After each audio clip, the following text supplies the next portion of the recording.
50 അധ്യായം 1 മുതൽ 44 വരെയുള്ള വാക്യങ്ങൾ. ബാബിലോണിന്റെ പതനം, ഇസ്രായേലിന്റെ മോചനം. കൽദായരുടെ ദേശമായ ബാബിലോണിനെ കുറിച്ച് ജെറമ്യാ പ്രവാചകന് ലഭിച്ച കർത്താവിന്റെ അരുളപ്പാട്. ജനതകളുടെ ഇടയിൽ പ്രഖ്യാപിക്കുക, പതാക ഉയർത്തി ഘോഷിക്കുക, ഒന്നും ഒളിച്ചു വയ്ക്കാതെ വിളംബരം ചെയ്യുക. ബാബിലോൺ പിടിക്കപ്പെടും, ബേൽ ലജ്ജിക്കുന്നു, സംഭവിക്കുന്നു. ബാബിലോണിന്റെ വിഗ്രഹങ്ങൾ അപമാനിതരായി അവരുടെ ബിംബങ്ങൾ ഇടം കൊള്ളുന്നു. വടക്കു നിന്നൊരു ജനത അവർക്കെതിരെ വന്നിരിക്കുന്നു. അവർ അവളുടെ ദേശം ശൂന്യമാക്കുന്നു, ആരും അവിടെ വസിക്കുകയില്ല. മനുഷ്യനും മൃഗങ്ങളും പലായനം ചെയ്യും. ആ ദിവസം വരുമ്പോൾ ഇസ്രായേലും യൂദായും ലഭിച്ചുകൊണ്ട് തങ്ങളുടെ ദൈവമായ കർത്താവിനെ അന്വേഷിച്ച് ഒന്നിച്ചു കൂടും. അവർ സിയോനിലേക്ക് തിരിഞ്ഞ് അങ്ങോട്ടുള്ള വഴി ആരായും. അവർ പറയും, വരിക, അവിസ്മരണീയമായ ഒരു ശാശ്വത ഉടമ്പടി നമുക്ക് കർത്താവുമായി ചെയ്യാം. ഇടയന്മാർ വഴിതെറ്റിച്ച മലകളിൽ ചിതറി നഷ്ടപ്പെട്ട ആടുകളാണ് എന്റെ ജനം. അവർ മലകളും കുന്നുകളും താണ്ടി തങ്ങളുടെ പാല മറന്നുപോയി. കണ്ടുമുട്ടി അവർ അവയെ വീഴുന്നു.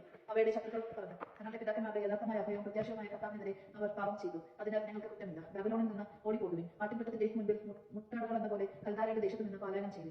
ഉത്തര ദിക്കിൽ നിന്ന് ശക്തരായ ജനതകളെ ബാബിലോണിനെതിരെ ഞാൻ ഇളക്കിവിടും. അവർ അവൾക്കെതിരെ അണിനിരന്ന് അവളെ പിടിച്ചടക്കും. അവരുടെ അസ്ത്രങ്ങൾ വെറുങ്കയോടെ മടങ്ങാതെ ധീരയോദ്ധാവിനെ പോലെയാണ്.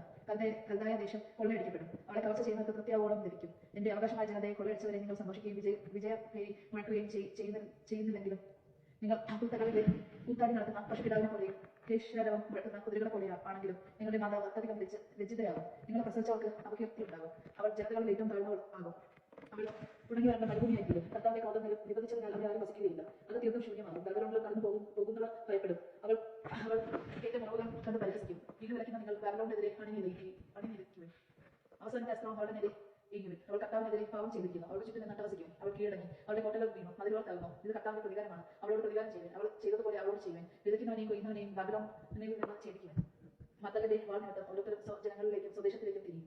സിംഹങ്ങൾ വേട്ടയാടുന്ന ആടിനെ പോലെയാണ് ഇസ്രായേൽ. ആദ്യം അസീസിയാവ് രാജാവ് അവനെ വീഴുന്നു. ഇപ്പോഴിതാ ബാബിലോൺ രാജാവായ നബൂഖദ്നേസർ അവന്റെ അസ്ഥികൾ കാർന്നു തിന്നുന്നു. അതിനാൽ ഇസ്രായേലിന്റെ ദൈവമായ സൈന്യങ്ങളുടെ കർത്താവ് അരുൾ ചെയ്യുന്നു, അസീസിയ രാജാവിനെ ശിക്ഷിച്ചതുപോലെ ബാബിലോൺ രാജാവിനെ അവന്റെ ദേശത്തെയും ഞാൻ ശിക്ഷിക്കുന്നു. ഞാൻ ഇസ്രായേലിനെ അവന്റെ മേച്ചിൽസ്ഥലത്തേക്ക് അയക്കും. അവൻ കാർമലിലും ബാഷൂരിലും മേയും. ഗിലിയാദിലെയും എഫ്രയീം മലകളിലെയും മേച്ചിൽപ്പുറങ്ങളിലെയും അവൻ തൃപ്തി കണ്ടെത്തും. അക്കാലത്ത് ഇസ്രായേലിൽ തിന്മയും യൂദായിൽ പാപവും ഉണ്ടായിരിക്കുകയില്ല. ഞാൻ അവശേഷിപ്പിക്കുന്ന ജനത്തോട് ഞാൻ ക്ഷമിക്കും. കർത്താവ് അരുൾ ചെയ്യുന്നു, മെറാത്തിയാം ദേശത്തിനെതിരെ ചെല്ലുവിൻ, നിവാസികൾക്കെതിരെ നീങ്ങുവിൻ, അവരെ ആസകലം നശിപ്പിക്കുവിൻ. ഞാൻ നിങ്ങളോട് കൽപ്പിച്ചതെല്ലാം ചെയ്യുവിൻ. കർത്താവ് അരുൾ ചെയ്യുന്നു, യുദ്ധത്തിന്റെ ആരവവും മഹാസംഹാരവും ഭൂമി മുഴുവനെയും ചുറ്റിക എങ്ങനെ തകർക്കുന്നു.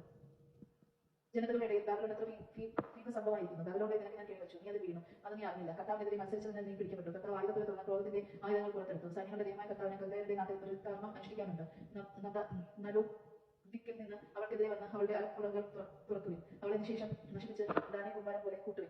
ഒന്നും അവശേഷിക്കരുത്. അവളുടെ കാളകളെ നടക്കുവിൻ. അവ അറവുശാലകളിലേക്ക് പോകട്ടെ. അവർക്ക് ദുരിതം, അവരുടെ ദിനം വന്നു കഴിഞ്ഞു. ശിക്ഷയുടെ മുഹൂർത്തം. നമ്മുടെ ദൈവമായ കർത്താവിന്റെ പ്രതികാരം സിയോനിൽ വിളംബരം ചെയ്യാൻ അവർ ബാബിലോണിൽ നിന്ന് ഇതാ ഓടുന്നു.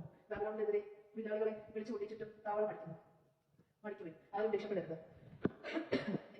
അവളുടെ പ്രവർത്തിക്ക് അനുസൃതമായ പ്രതികാരം ചെയ്യും. ഇസ്രായേലിന്റെ പരിശുദ്ധനായ കർത്താവിനെ അവൾ ധിക്കരിച്ചു. അവളുടെ യുവാക്കൾ തെരുവുകളിൽ വീഴും. അവളുടെ പോരാളികളെല്ലാം അന്ന് നശിക്കും. കർത്താവ് അരുൾ ചെയ്യുന്നു, അഹങ്കാരി, ഞാൻ നിനക്ക് ആരാണെന്ന് സൈന്യങ്ങളുടെ ദൈവമായ കർത്താവ് അരുൾ ചെയ്യുന്നു. ഞാൻ നിനക്കെതിരാണെന്ന് സൈന്യങ്ങളുടെ ദൈവമായ കർത്താവ് അരുൾ ചെയ്യുന്നു. ഞാൻ നിന്നെ ശിക്ഷിക്കുന്ന ദിവസം ആസന്നമായി. അഹങ്കരിക്കുന്നവർ കാൽത്തട്ടി വീഴും. അവനെ എഴുന്നേൽപ്പിക്കാൻ ആരും ഉണ്ടാവുകയില്ല. അവനെ നല്ലവണ്ണം ഞാൻ തീ വയ്ക്കും. അത് ചുറ്റുമുള്ളവയെ വീഴും. സൈന്യങ്ങളുടെ കർത്താവ് അരുൾ ചെയ്യുന്നു, ഇസ്രായേലും യൂദായും ബന്ധനമേറ്റ് പിടിച്ചുകൊണ്ടുപോയവർ അവരെ വിട്ടയക്കട്ടെ.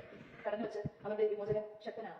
സൈന്യങ്ങളുടെ കർത്താവ് എന്നാണ് അവന്റെ നാമം. ഭൂമിക്ക് സ്വസ്ഥതയും ബാബിലോണിന് അസ്വസ്ഥതയും വരുത്തുന്നതിന് അവൻ അവർക്ക് വേണ്ടി വാദിക്കും. കൽദായരുടെ മേൽ, ബാബിലോൺ നിവാസികളുടെ മേൽ, അവരുടെ രാജാക്കന്മാരുടെയും ജ്ഞാനികളുടെയും മേൽ ഇതാ ഒരു വാൾ, ശകുനക്കാരുടെയും മേൽ വാൾ.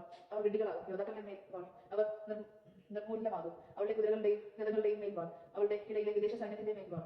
അവൾ അമ്പലങ്ങളെ പോലെയാകും. അവളുടെ സമ്പത്തിന്റെ മേൽ വാൾ. അവ കൊള്ളയടിക്കപ്പെടും. അവളുടെ ജലാശയങ്ങളുടെ മേൽ കൊടുമ്പെയ്യുന്നു. അവ വരണ്ടു പോകും. അത് വിഗ്രഹങ്ങളുടെ നാടാണ്. ബിംബങ്ങളെ ചൊല്ലി അവർ മരിച്ചിരുന്നു. ബാബിലോണിൽ വന്യമൃഗങ്ങളും കുറുനരികളും പക്ഷികളും വിഹരിക്കും. അവിടെ ആരും ഒരിക്കലും വസിക്കുകയില്ല. ദൈവം തകർത്ത സൊദോമിനെയും ഗൊമോറയെയും സമീപ നഗരങ്ങളെയും പോലെ അവിടെ ആരും വസിക്കുകയില്ല. സഞ്ചാരികൾ തങ്ങുകയുമില്ല. കർത്താവ് അരുൾ ചെയ്യുന്നു, ഇതാ വടക്ക് നിന്നൊരു ജനത വരുന്നു, ശക്തമായ ഒരു ജനം. അനേകം രാജാക്കന്മാർ ദിഗന്തികളിൽ നിന്ന് ഇളകി വരുന്നു. അവർ വിങ്ങും കുന്തവും ഏന്തിയിരിക്കുന്നു. അവർ കരുണയില്ലാത്ത ക്രൂരന്മാരാണ്. സമുദ്രത്തെ പോലെ അവർ ഗർജിക്കുന്നു. ബാബിലോൺ പുത്രി പോരാളിയെ പോലെ വടക്കും കോപ്പണിന് അവർക്കെതിരെ കുതിര പുറത്തു വരുന്നു. ബാബിലോൺ രാജാവ് ഈ വാർത്ത കേട്ട് അവന്റെ കരങ്ങൾ കുഴഞ്ഞു. പ്രസവവേദന അടുത്തോളെ പോലെ അവൻ കഠിന വേദനയിൽ കുറഞ്ഞു. ജോർദാൻ വനങ്ങളിൽ നിന്ന് പച്ച പിടിച്ച മേച്ചൽപ്പുറങ്ങളിൽ ചാടി വീഴുന്ന സിംഹത്തെ പോലെ ഞാൻ അവരെ ഓടിച്ചു കളയും. എനിക്ക് ഇഷ്ടമുള്ളവനെ ഞാൻ അവരുടെ മേൽ നിയമിക്കും. എനിക്ക് തുല്യനായ ആരുണ്ട്? ആരെന്നോട് കണക്ക് ചോദിക്കും? ഏത് വിധേയനാണ് എന്റെ മുമ്പിൽ നിൽക്കാൻ കഴിയുക? ബാബിലോണിനെതിരെ, കൽദായരുടെ ദേശത്തിനെതിരെ കർത്താവ് നിശ്ചയിച്ചിട്ടുള്ള കാര്യങ്ങൾ കേൾക്കുവിൻ. അവരുടെ ആട്ടിൻപറ്റത്തെ പോലെ കുഞ്ഞാടുകൾ വലിച്ചിഴക്കപ്പെടും. അവരുടെ ദുർഗതി കണ്ട് മേച്ചൽപ്പുറങ്ങൾ ഭയാചിതമാകും.